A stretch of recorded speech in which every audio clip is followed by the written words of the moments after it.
महाराष्ट्र राज्य परीक्षा परिषद पुणे आयोजित टीईटी परीक्षा जी 28 जून 2026 म्हणजे उद्या होणार होती, ती परीक्षा ठाणे भिवंडी येथे प्रश्नपत्रिका लीक झाल्याचे समजल्यामुळे गुन्हा दाखल झालेला आहे आणि त्यामुळे ही परीक्षा पुढे ढकलण्यात आलेली आहे। या परीक्षेसाठी पूर्ण राज्यामध्ये 37 ठिकाणी ही परीक्षा होणार होती।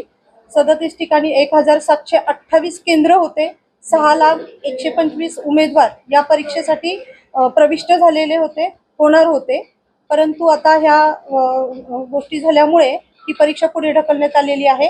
परीक्षा पुढची केव्हा होणार आहे याचं नियोजन आम्ही आता करत आहोत।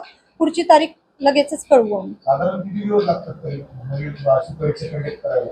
नाही, ही याबद्दल आम्ही कळवू, पुढची तारीख आम्ही कळवू। किती लोक यामध्ये गुन्हा दाखल करण्यात आले किंवा काय हे कसा कुठल्या याबद्दल काहीच माहित नाहीये, परंतु कुठला आमचे अधिकारी परीक्षा परिषदेचे अध्यक्ष त्याची चौकशी चालू आहे।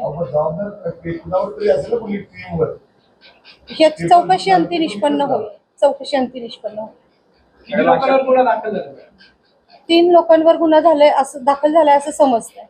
अशा प्रकारची परीक्षा घेण्यासाठी मोठी प्रक्रिया असते, फॉर्म भरण्यासाठी डेट दिली जाते, ती डेडलाईन असते, त्यानंतर शुल्क अधिक शुल्क आकारून सुद्धा फॉर्म भरून घेतले जाते। किती दिवसांची प्रोसेस असते? ही साधारणतः 3 आठवड्यांची प्रोसेस जाते, परंतु या परीक्षेसाठी ज्या उमेदवारांनी रजिस्ट्रेशन केलेलं होतं त्यांना पुढे रजिस्ट्रेशन पुन्हा करण्याची आवश्यकता असणार नाही, कारण यामध्ये त्या उमेदवारांचा दोष असणार नाही। त्यामुळे ही पुन्हा रजिस्ट्रेशन फी आम्ही आकारणार नाही। साधारण किती लोकांनी फॉर्म भरले होते? 6,01,28 केंद्र परीक्षा केंद्र किती होते? 1728 केंद्र होते। परत फी नाही घेणार? परत फी नाही घेणार।